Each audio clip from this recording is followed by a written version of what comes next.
First of all, good morning, all of you. Today I am talking about epigraphy, अभिलेख।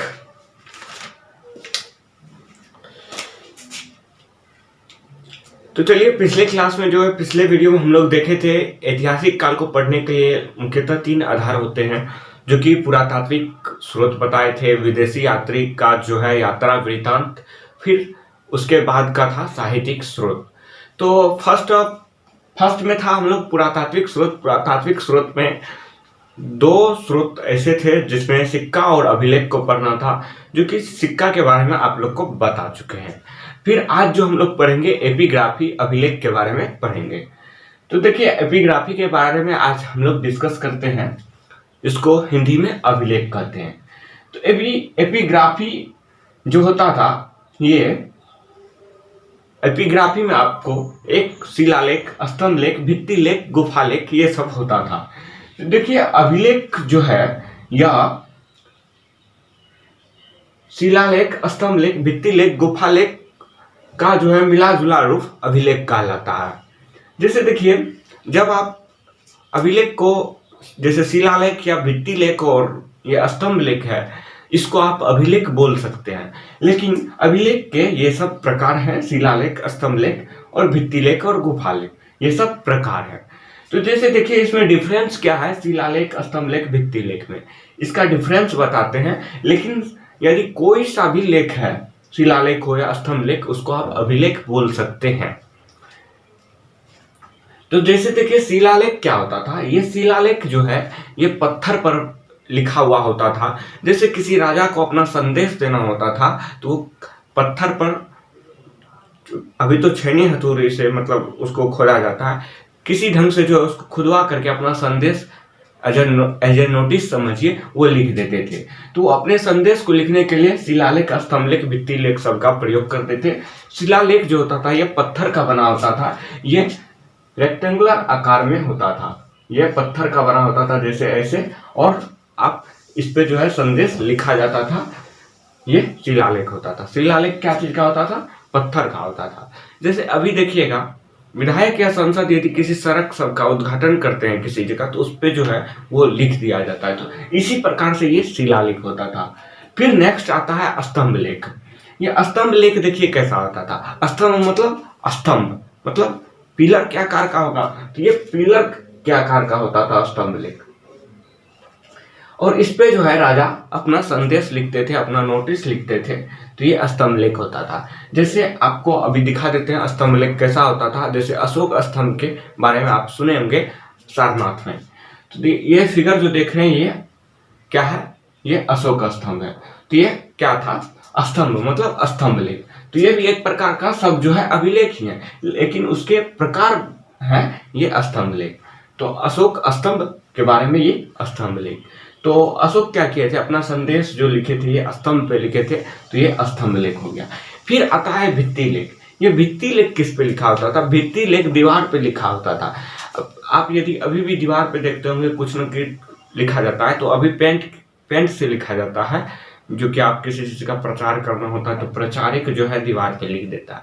उस समय खुदवा करके लिखा जाता था। जब दीवार पे खुदवा के लिखवाया जाता था तो वो भित्ति लेख होता था।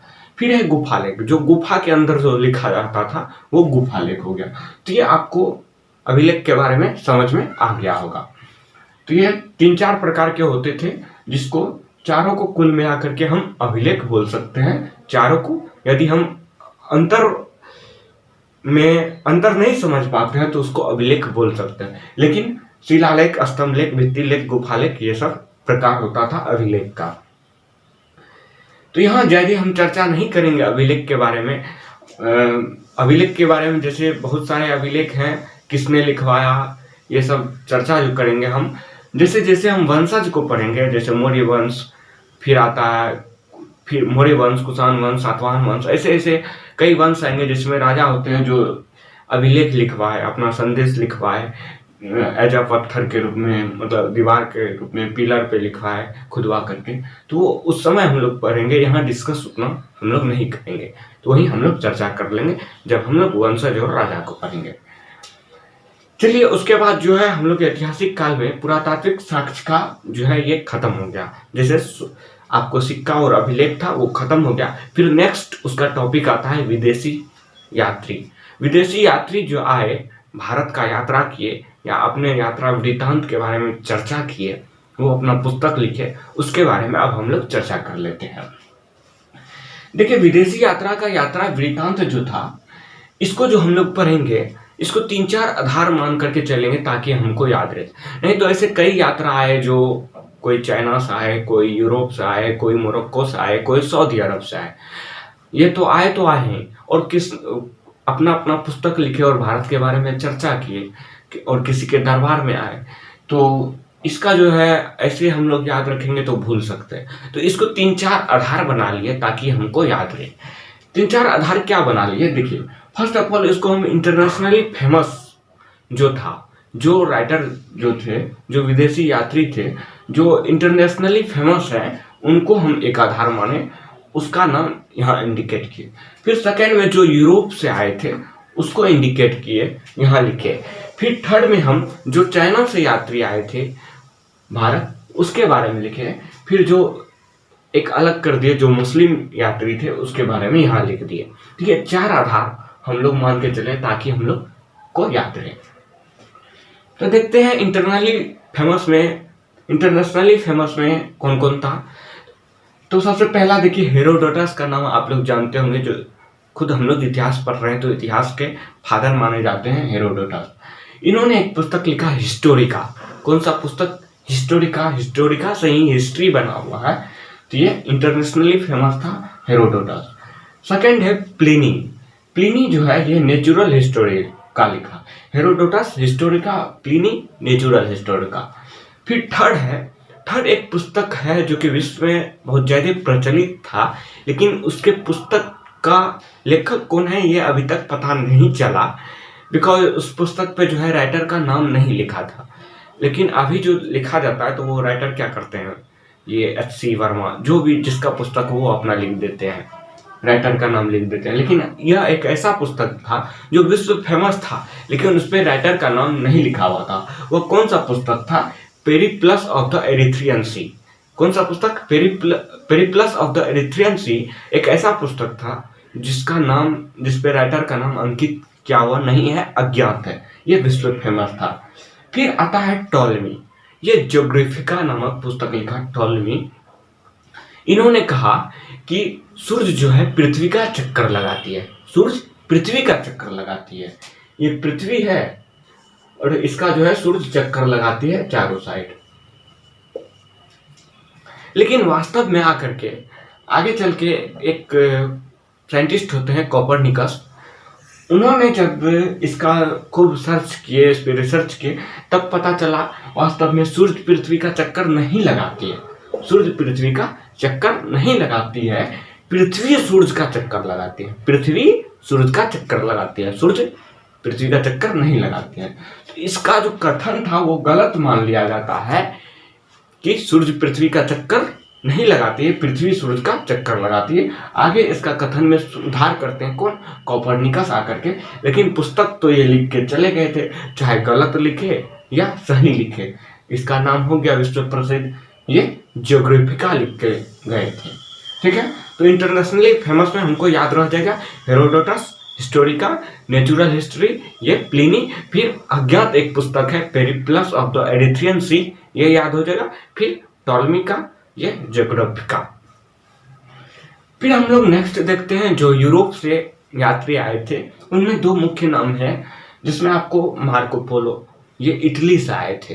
रोम इटली आप जानते होंगे, फेमस है, जो कि आपको पिछले में भी दिखा है मैप के थ्रू, इटली कहाँ है, रोम कहाँ। ये मार्को पोलो जो है ये चाइना आए थे। वास्तव में चाइना आए, भारत नहीं आए थे। ये इन्होंने एक पुस्तक लिखा, जर्नी टू द चाइना आए तो इन्होंने एक पुस्तक लिखा जर्नी टू द चाइना, ये इटली के थे। तो फिर इसको हम लोग भारत के बारे में क्यों चर्चा कर रहे हैं, देखिए है क्या, ये भारत के बारे में भी लिखे, लेकिन ये डायरेक्टली ना होकर के ये इनडायरेक्टली लिखे। कैसे लिखे?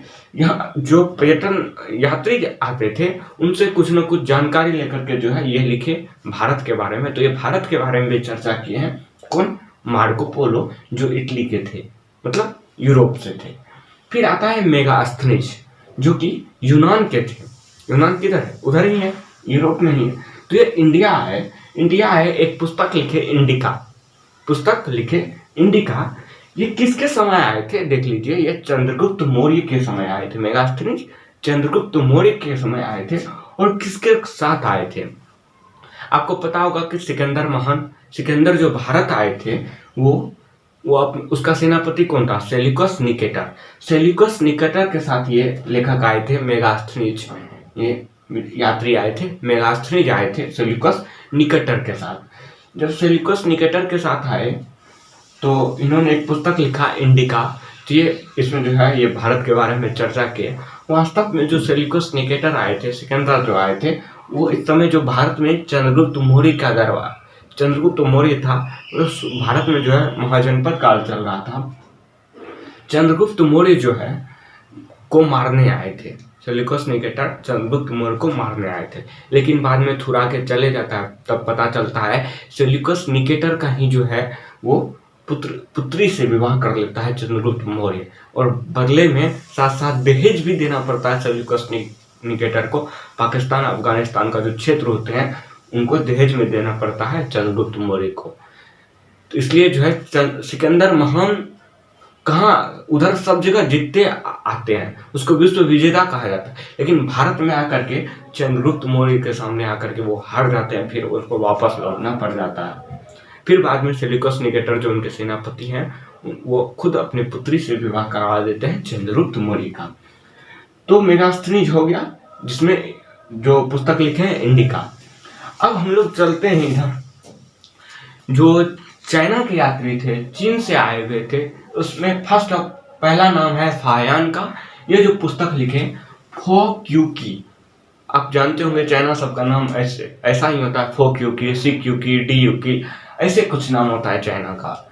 तो ये फायान आए थे, ये फो क्यूकी नामक पुस्तक लिखे, इन्होंने भारत के बारे में चर्चा की है। फिर नेक्स्ट है आप लोग का, ये जो आए थे फायान, ये चंद्रगुप्त द्वितीय के दरबार में आए थे। किसके दरबार में? चंद्रगुप्त द्वितीय के दरबार में। ये चंद्रगुप्त मौर्य के दरबार में, ये फायान चंद्रगुप्त द्वितीय के दरबार में। फिर नेक्स्ट है ह्वेनसांग बहुत ही प्रचलित रहे। ये सीयूकी नामक पुस्तक लिखे। कौन सी? सीयूकी। फायान, फौ से फायान, फौ से फोक्यूकी, ह्वेनसांग सीयूकी। ह्वेनसांग किसने लिखा? सीयूकी। ह्वेनसांग एक पुस्तक लिखता है सीयूकी। ये भारत जो आए, ये यात्रा करने नहीं आए थे, ये वास्तव में नालंदा विश्वविद्यालय आए थे, पढ़ने आए थे। कहाँ आए थे? नालंदा विश्वविद्यालय पढ़ने आए थे। और यहाँ आकर के बौद्ध धर्म के बारे में इसका ज्ञान होता है। फिर ये जाकर के वहाँ जो है नालंदा विश्वविद्यालय में ये 10 साल लगभग टीचर भी रहते हैं ह्वेनसांग। फिर उसके बाद आता है इत्सिंग जो है एक पुस्तक लिखा है भारत तथा मलय द्वीपपुंज। ये अपने पुस्तक में जो है भारत के बारे में चर्चा किए हैं, उसका थोड़ा भौगोलिक क्षेत्र के बारे में चर्चा किए हैं इत्सिंग। फिर चौथा फेज में हम लोग रखे हैं, चौथा आधार रखे हैं मुस्लिम जो यात्री थे उसके बारे में। उसमें आता है आपको अल-बरूनी, जो कि मध्य एशिया से आता है, आपको उज्बेकिस्तान से आता है, जो कि एक पुस्तक लिखता है किताब उल हिंद। कौन सा पुस्तक? किताब उल हिंद लिखता है। उसके बाद जो है आपको आता है बगदाद से कौन आता है? इराक में पड़ता है बगदाद, ये अल-मसूदी आता है। यह एक भूगोलवेत्ता था। क्या था? यह एक भूगोलवेत्ता था। ये भारतीय मानसून के बारे में जानकारी देते हैं। कौन? अल-मसूदी जो है पहले भारतीय मानसून के बारे में जानकारी देते हैं, ये बगदाद से आए थे। फिर आता है अब्दुल रज्जाक पुस्तक लिखता है मतला ए साहिन। कौन सी पुस्तक? मतला ए साहिन, जो कि अफगानिस्तान से आते हैं अब्दुल रज्जाक। उसके बाद आता है इब्न बतूता पहन के जूता चल बैठे जापान। इन्होंने जो एक पुस्तक लिखा, ये रेहला नामक पुस्तक लिखा, मोरक्को से आए थे। ये जो किसके दरबार में आए थे, ये आपको बताएंगे। ये मोहम्मद बिन तुगलक के दरबार में आए थे इब्न बतूता। ये उस वहाँ के जो है किस तरह राजा अपना राजवंश चलाते थे, ये सब इस सब के बारे में लिखे ये इब्न बतूता मोरक्को से आए थे। तो यहाँ जो है आपको 4 आधार मान करके आप लोग को पढ़ाए, लेकिन हम लोग इसका विस्तृत जो चर्चा करेंगे जब हम लोग राजवंश पढ़ेंगे, राजा के बारे में पढ़ेंगे, तब बताएंगे कि ये सब यात्री जो है पुस्तक किसने लिखे वहां भी बताएंगे, और किसके दरबार में आए थे ये सब आपको बता देंगे। तो फिर आपको देखिए, आपको ऐतिहासिक काल में पुरातात्विक साक्ष्य था वो हम लोग खत्म कर लिए, जिसमें आपको सिक्का अभिलेख के बारे में चर्चा हो गया। फिर नेक्स्ट था विदेशी यात्री के बारे में, वो आपको चर्चा हो गया। फिर हम लोग जैसे राजवंश पढ़ेंगे तो वहां भी चर्चा कर लेंगे। और फिर उसके बाद अब आता है साहित्यिक स्रोत। तो साहित्यिक स्रोत के बारे में इसी वीडियो में हम लोग चर्चा कर लेते हैं।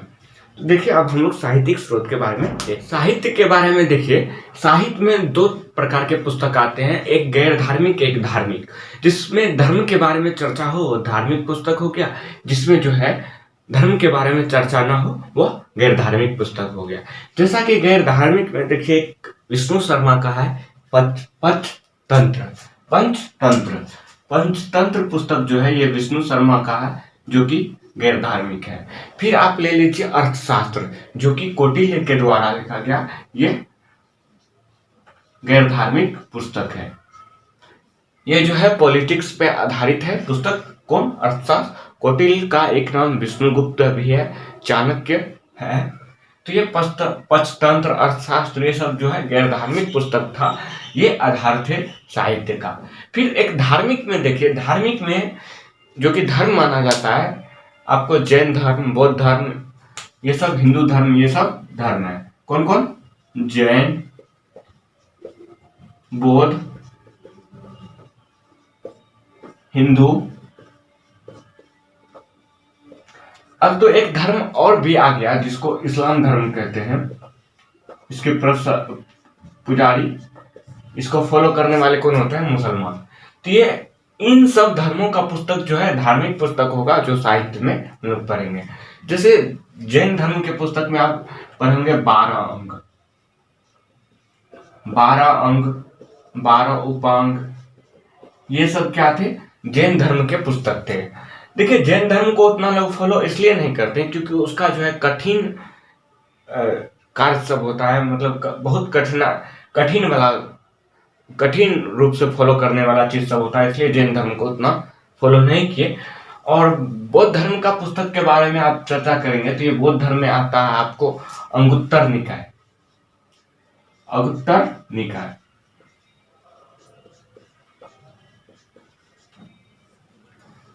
और जातक, फिर आपको जातक के बाद आप त्रिपिटक के बारे में सुने होंगे, जिसमें आता है आपको सुत्त पिटक, विनय पिटक। ये विनय पिटक जो है इसी से बौद्ध धर्म में कैसे प्रवेश करें ये विनय पिटक ने चर्चा किया है। अभिधम पिटक,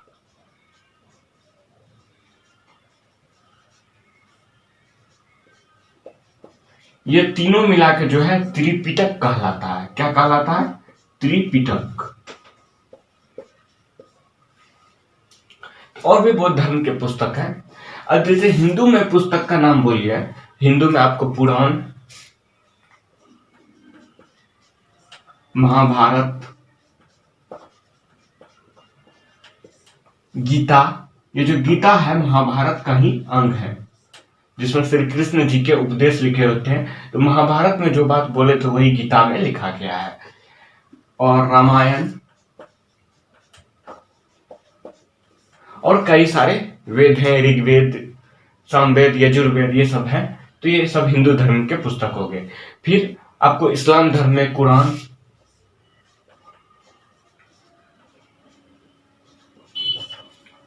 और भारत में तो बहुत सारे धर्म हैं, जैसे ये इस्लाम धर्म हो गया, फिर ईसाई धर्म हो गया, इसके पुस्तक बाइबल है।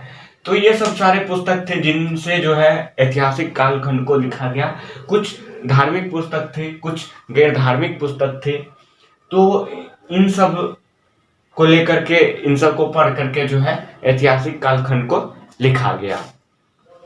तो उस समय तो ये इस्लाम धर्म के पुस्तक नहीं थे, तो इसको आप लेके ही नहीं चलिएगा कि कुरान के आधार पर कुछ लिखा गया है। मुख्यतः जो लिखा गया है यह जैन धर्म के पुस्तक, बौद्ध धर्म के पुस्तक और हिंदू धर्म के जो पुस्तक थे इनके आधार पर ऐतिहासिक कालखंड को लिखा गया है। और जो गैर धार्मिक पुस्तक थे जैसे पंचतंत्र विष्णु शर्मा के और अर्थशास्त्र कौटिल्य बोलिए या चाणक्य के बोलिए, इन सब पुस्तकों के आधार पर जो है ऐतिहासिक कालखंडों को लिखा गया था। तो ये तीनों स्रोत का जो है आपको चर्चा कर दिए हैं। अब जो है हम लोग फिर नेक्स्ट वीडियो में देखेंगे आगे। तब तक के लिए बाय।